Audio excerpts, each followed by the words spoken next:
ফেসবুকে লেখার সময় কখন হয় আমার বুঝে ধরে না। আমার এখানে মাঝে মাঝে মেসেজ আসে, বিভিন্ন মেসেজ আসে, তো আমি শুধু মেসেজটা ডিলিট করতে করতে আমার সময় নষ্ট হয়ে যায়। ভুলেও মেসেজের দিকে তাকাই না, মানে কি লেখছে এটার দিকে তাকাই না, শুধু খুলি দেখি আমার জরুরি মেসেজগুলো রেখে, আমার ব্যাংক, আমার বিকাশ, আমার জরুরি মেসেজগুলো রেখে শুধু এই খুলি ডিলিট করে দিই। আর এটাতে সময় নষ্ট হয় মনে হয়। এই জন্য যারা আমার বিভিন্ন মেসেজ লেখেন, আপনারা ভুলে আছেন, আপনারা মনে করতেছেন হুজুরকে অনেক কিছু জানাই দিয়েছি, আমি এটা দেখার টাইম হয় নাই, মনে হয় বুঝেন নাই। তারা আমার মোবাইলে গালি গালাজ করেন, আপনারা নিশ্চিন্তে থাকতে পারেন, আপনার গালি নেওয়ার টাইম আমার নাই। এক বেটা বউরে 3 তালাক দিছে, 1 তালাক 2 তালাক 3 তালাক, তোমার তালাক লয় কেটা? তোমার তালাক নেওয়ার টাইম আমার নাই। এখন যারা আমাকে মেসেজ দিচ্ছেন, আপনার মেসেজ দেখার টাইম আমার নাই। আপনার এই কি বৃথা চেষ্টা, আপনার এই মেহনত ঘুরে বান, এটা ব্যর্থ, হুদা ধোকা, বলেন কি? আপনাদের আচ্ছা প্রশংসা করে মেসেজ দিচ্ছেন, তা আপনার প্রশংসা করলে আমার কি লাভ হবে রব যদি আমার মাফ না করে? আরে আপনি আমার দুর্নাম করে মেসেজ দিচ্ছেন, তা আপনার দুর্নাম আমি নিলাম না, আর কি আপনার গালিটা আমি নিলাম না, কি খামাখা আরেকজনের পেছনে মেসেজ লেখেন কেন? খামাখা আরেকজনের পেছনে পড়ে আছেন কেন? কি মনে বুঝতে পারলাম না। কি কেউ রাগ করছে নাকি জানেন? হ্যাঁ, নিজেকে নিজে বাঁচান না। কু আনফুসাকুম ওয়া আহলিকুম নারা, নিজেকে নিজে জাহান্নাম থেকে বাঁচান। আমার পীর ও মুর্শিদ হযরত মাওলানা সুলতান আহমদ নানুপুরি রহমতুল্লাহ আলাইহি আমার হুজুর বলতেন, তোমার 1 সেকেন্ডের দাম 100 কোটি বছরের জান্নাত। বলেন কি বলছে? বলেন 1 সেকেন্ড 100 কোটি বছরের জান্নাত না। যদি বলে 1 সেকেন্ডের দাম 100 কোটি বছরের জান্নাত, অল্প হবে। যদি বলে 1 সেকেন্ড সমান সমান 1000 কোটি বছরের জান্নাত, অল্প হবে। 1 সেকেন্ড সমান সমান 1 লক্ষ কোটি বছরের জান্নাত, অল্প হবে। কারণ আপনার জীবনের প্রতিদিনের সংখ্যা থাক বাবা, বসে আপনার জীবনের প্রতিদিন 24 ঘন্টা, 24 ঘন্টা ইন্টু 60 সমান সমান 1440 মিনিট, 1440 ইন্টু 60 সমান সমান 86,400 সেকেন্ড। 86,000 কত? 400 সেকেন্ড। একদিনে 86,400 সেকেন্ড ইন্টু 30 ইজিক্যাল টু 1 মাসের সেকেন্ড, ইন্টু 1 বছর বা 12 ইজিক্যাল টু 1 বছরের সেকেন্ড, ইন্টু 70 ইজিক্যাল টু জীবনের সেকেন্ড। বুঝেন নাই কথা? এবার 1 সেকেন্ড সমান সমান 100 কোটি বছরের জান্নাত। সেকেন্ড শেষ হবে না জান্নাত শেষ হবে? সেকেন্ড শেষ হবে না জান্নাত শেষ হবে? আচ্ছা 1000 কোটি বছরের জান্নাত, সেকেন্ডের হিসাব শেষ হবে না জান্নাত শেষ হবে? এবার বলুন তো দেখি আপনার 1 সেকেন্ডের দাম কত? এক্সকিউজ মি, মাফ করবেন আমাকে, যারা পান খান, আপনি আপনার জীবনকে একটু জিজ্ঞেস করেন পানের পেছনে সময় কত গিয়েছে? যারা চা ডেলি 10টা চা ছাড়া আপনার বাঁচে না, আপনি আপনার জীবনকে জিজ্ঞেস করেন চায়ের পেছনে আপনার সময় কত গিয়েছে? যারা মোবাইলে 24 ঘন্টা থাকেন, আপনি আপনার জীবনকে জিজ্ঞেস করেন আপনার মোবাইলে কতক্ষণ গিয়েছে? অথচ আপনার 1 সেকেন্ডের দাম 1 কোটি বছরের জান্নাত। 1 কোটি বছরের জান্নাত।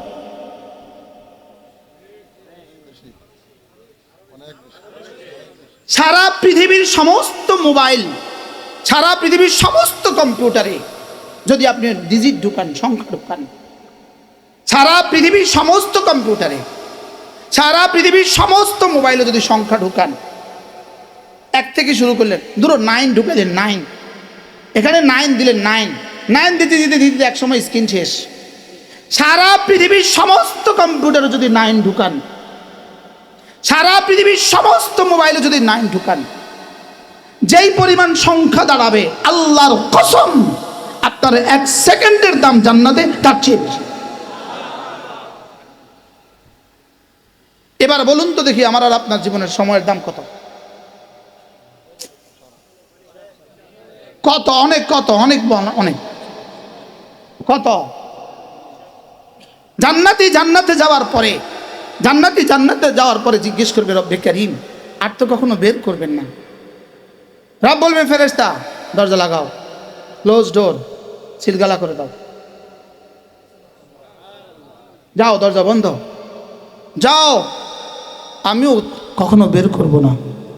ওয়ালা ইয়াবগুনা আনহা হিওয়ালা, তুমিও কখনো বের হওয়ার চেষ্টা করবে না, যাও। আল্লাহ কত দিনের জন্য দিলেন, ডর লাগে তো। আদম আলাইহিস সালাম একবার বাইর করে দিয়েছিলেন, আব্বারে না বাইর করছিলেন। আব্বা কি, আল্লাহ কি বলবেন? আব্বাকে আনছিলাম দেখতে, তোরে আনছি থাকতে। আব্বারে দিছিলাম দেখতে, তো দেখতে এসে থাকে। আব্বা গেছে কেন বলেন? আর আমরা যাবো কেন? বাহ, আব্বা কি দেখতে গেছিল? কিল্লিগা? আমাদের জন্য। কারণ আল্লাহ তাআলা আমাদের জন্য জান্নাত আমার জান আর আমার মাল আমি বিক্রি করে দিয়েছি জান্নাতের বিনিময়ে। আমার জান আমার মাল বলেন বিক্রি করে দিয়েছে জান্নাতের বিনিময়ে। জান্নাত দেখছেন তো আমি কি দিয়ে দেখতাম? ফের রুয়ত আছে, আমি তো দেখি নাই, আব্বা দেখছে।